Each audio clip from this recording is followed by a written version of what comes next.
Greetings, specialized health skills majors.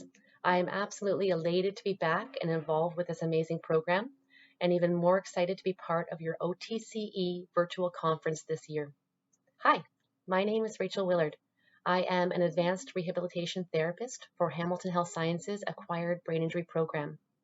For the last 18 years, I have worked with individuals who have suffered mild concussion through to severe traumatic brain injuries as a result of motor vehicle accidents and workplace injury. I love my job, and I feel so lucky to have found this unique niche of the rehabilitation industry because every day is different and every case is different. And I like that I get to help people and that I get to learn something new every day. And most of all, that I'm able to be part of some pretty amazing success stories and personal rehabilitation journeys. I spend most of my day traveling around the Hamilton Niagara region, meeting with clients on a one-to-one basis in their space. This space can be their home, their school, their workplace, their gym, anywhere they need support. Sometimes I work with clients once a week, sometimes it's once a month, and sometimes I have entire teams that see clients 7 days a week. And sometimes even discharge patients come back to us because something's changed in their life and they need support again. I like that in my role, I'm able to be somewhat of a chameleon and wear a different hat for every patient. This means that I don't often get to engage the same way I would with a 90-year-old woman as I would say with an 18-year-old male. And I think that's pretty cool that I get to be someone different for everyone. In this role, I've worked with pediatric right through to geriatric populations.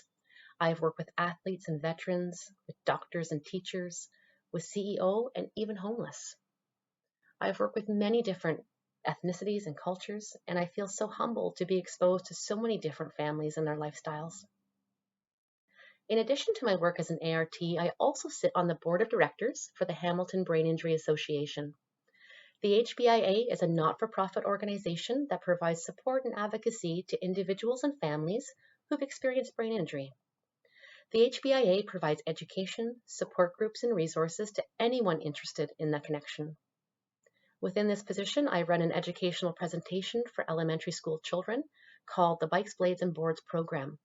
Some of you may even be familiar with the program as we are in our 21st year of operation. So you may have seen us in your elementary school about a decade ago. The Bikes, Blades, and Boards program teaches students about concussion and helmet safety and has been very well received by our community. As a volunteer-based program, however, it's often been difficult to get to all the interested schools. So to help make this program more accessible to all students, the HBIA will be moving forward with the times and creating a digital video of the presentation that will hopefully be accessible to all interested classrooms by spring 2022. So keep an eye out for us. Another really cool feature about my experience in this industry has connected me with you and has opened up an entire new world of healthcare education and insight. I'm a firm believer that knowledge is power. And what's unique about our connection is that the challenges we are currently facing in the healthcare industry can be shared with hopes that new innovative ideas or approaches will help to solve these problems and create better routes of management for our future. So this leads me to why I'm here today presenting to you.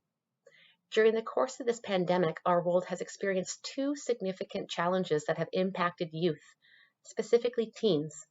And both of these challenges have stemmed from surviving the repercussions of the COVID pandemic.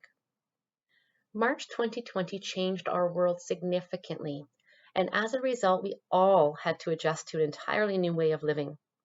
I'm going to share with you two specific instances where we have observed the impact of COVID.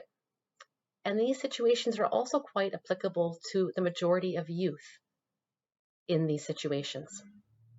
So the first observation. During COVID, we saw a transition from in-person learning to online learning. This was easy for some, however difficult for most. Individuals with brain injuries and/or learning disabilities experienced significant challenges in the online learning spectrum. Even those without identified disabilities struggled with the transition due to a variety of reasons. However, for the most part, it was due to the newness and lack of experience we all had in navigating these new ways of learning. The second challenge was observed in the mental health stability of our population. There was a significant decline observed specifically within youth ages 15 to 24, who experienced 20% declines across their demographic alone in comparison to other age groups. And that's right from Statistics Canada 2021. And similarly, in brain injury, challenges to mental health following injury are quite common, and there's often a need for psychological support to manage emotional health. However, supports aren't always accessible and available. So with these two major implications in mind, I propose two challenges to you today. Please select one of these current healthcare concerns and come up with an idea on how to improve the current challenges faced by these populations. So to review again, the first proposed question. Due to the pandemic, we've seen a drastic increase in students struggling to learn online, especially those suffering from ABI concussion-related symptoms. How can we improve the virtual network to support all students and to consider those who require accommodations and increased supports? Second, the current mental health crisis has been a devastating consequence to this pandemic, as well as a devastating consequence to brain injury.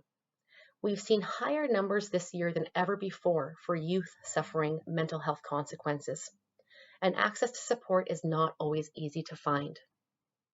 As a youth in this current demographic, do you feel that you have the access to supports that you need for your emotional well-being? What would you do to improve the current supports offered? And what resources do you think would help students connect with the help they need?